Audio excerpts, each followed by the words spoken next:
So allergies అంటే యూజువల్‌గా కొంతమందికి పాలు పడవు, లేకపోతే పీనట్స్ పడవు అంటుంటారు. అండ్ డస్ట్ అలర్జీ వస్తుందంటారు. ఈ అలర్జీస్ కనుక్కోవడం ఎలాగా? వెరీ గుడ్ క్వశ్చన్ అండి. కామన్ ప్రాబ్లం అలర్జీస్ అనేది అందరి ఇంట్లో ఏదో ఒక రూపంలో బయటపడుతుంది. సో చిన్నప్పటి నుంచి మొదలు పెడితే పెద్ద వరకు ఎవరికైనా రావచ్చు. అది స్టార్ట్ అవడం పిల్లల్లో యూజువల్లీ స్కిన్ ఎలర్జీస్ లాగా స్టార్ట్ అవుతాయి.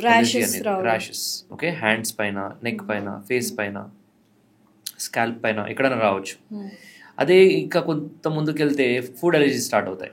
మిల్క్, ఎస్పెషల్లీ మిల్క్ ఇంట్రడ్యూస్ చేసిన తర్వాత యూజువల్లీ మిల్క్ ఎలర్జీస్ అని, దాని తర్వాత పీనట్స్, బీట్ అంటే గ్లూటెన్, ఇవన్నీ different types of allergies start అవుతాయి. కొంతమందికి పడదు. Yes, any kind of food, prawns, fish, అవి తీసుకొని కొలాప్స్ అయిన పేషెంట్స్ కూడా చాలా మంది ఉంటారు. ఎనఫైలాక్సిస్ అంటాం, చాలా డేంజరస్ రియాక్షన్. అంటే where your body is severely affected, breathing ఆగిపోతుంది, బీపీ పడిపోతుంది. ఇవన్నీ ఏంటంటే సివియర్ ఎనఫైలాక్సిస్ కొంతమందికి రావచ్చు. ఎస్పెషల్లీ ప్రాన్స్ తోటి చాలా కామన్ ఇది. ఫుడ్ ఐటమ్స్ తోటి అందరికీ ఉంటుందని కాదు.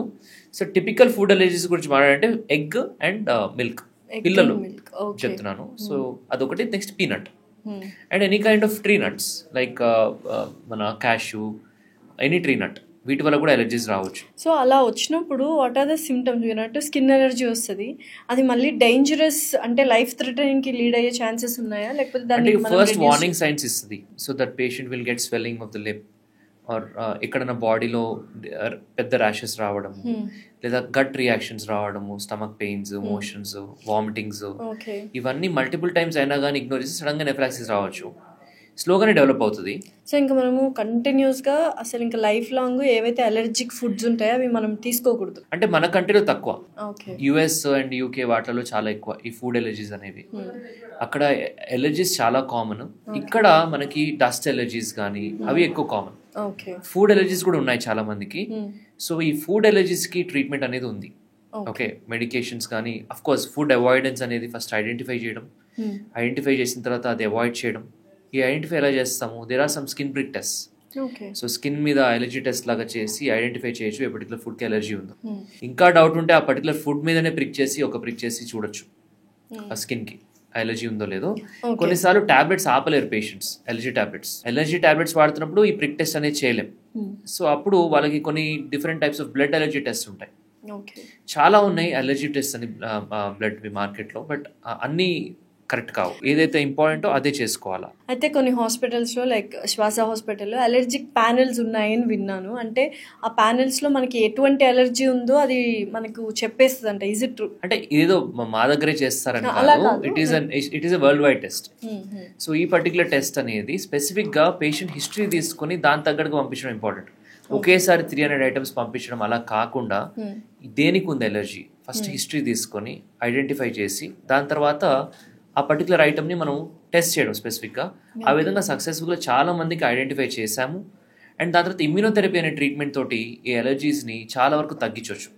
అంటే అలర్జీస్ అంటే చాలా మందికి తెలుసు దానికి క్యూర్ ఉండదు అని, మామూలుగా ఈ స్కిన్ ఎలర్జీస్ అవ్వచ్చు, లేకపోతే జలుబులు, తుమ్ములు అవ్వచ్చు, దగ్గు, ఆయాసం అవ్వచ్చు, any kind of allergy medicines వాడితే తగ్గుతుంది, ఆపేస్తే వస్తుంది, సీజన్ మారితే వస్తుంది, డస్ట్కి వెళ్తే వస్తుంది, ఇవంతా తెలుసు. కానీ పర్టికులర్ దేని వల్ల వస్తుందని తెలుసుకుంటే దాన్ని మనము ట్రీట్మెంట్ లాగా ఇవ్వడం, ఒక ప్రాబ్లమ్నే సొల్యూషన్ లాగా చేయడం. అంటే ఇమ్యూనోథెరపీలో అదే అవుతుందా? ఎస్. ఇప్పుడు సపోజ్ డస్ట్ మైట్కి ఎలర్జీ ఉందని చెప్పింది, డస్ట్ మైట్ యొక్క ప్యూరిఫైడ్ ప్రోటీన్నే పేషెంట్కి ఇవ్వడం in any form, in the form of tablets which are FDA approved, injectables, in the form of injections or drops, ఏదో ఒక విధంగా పేషెంట్కి ఇవ్వడం. అది ఇస్తే తద్వారా అంటే they should be patient about it. Results అనేవి వెంటనే కనపడవు, జస్ట్ లైక్ టాబ్లెట్ లాగా. It take some time. And దాని ఒక పర్టికులర్ డ్యూరేషన్ వాడాలి, 3 to 5 years మినిమం అట్లా వాడాలన్నమాట. సో వాడితే ఏంటంటే తర్వాత వాటికి ఎక్స్పోజ్ అయినా కానీ రియాక్ట్ అవ్వరు. సో దాన్ని ఇమ్యూనోథెరపీ అంటాం. దీనివల్ల ఎన్నో మెడిసిన్స్ని అవాయిడ్ చేయొచ్చు. సో ఈ పర్టికులర్ ట్రీట్మెంట్ అనేది అందరికీ కూడా ఇవ్వలేము ఎలర్జీ పేషెంట్స్కి.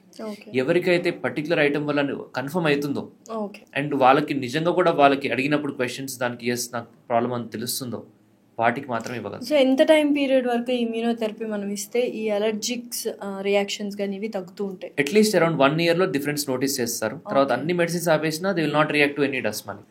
So they feel very happy. దాని తర్వాత అది ఒక 3 to 5 years కంటిన్యూ చేస్తాం patient case to case basis. So అప్పుడు దాని యొక్క బెనిఫిట్ అనేది సైంటిఫికలీ 10 to 15 years వరకు ఉంటుందని ఉంది. 15 years తర్వాత మళ్ళీ రీస్టార్ట్ అవ్వచ్చు ఎంతో కొంత జలుబులాగానో లేకపోతే ఇదిగా, కానీ ఎప్పుడు కూడా ఇంత తీవ్రంగా రాకపోవచ్చు మళ్ళీ. ఒకవేళ వచ్చినా you can repeat immunotherapy. So immunotherapy అనేది ఇట్స్ ఎ ప్రోటీన్ కాబట్టి you're not taking any medicine, there is no steroid in it, there is no antihistamine in it. So it is the safest form to treat allergy. However కొంతమందికి చేయగలుగుతాం. So side effects కూడా ఏమి ఉండవు, local side effects ఉంటాయి, itching అవన్నీ eventually తగ్గిపోతాయి.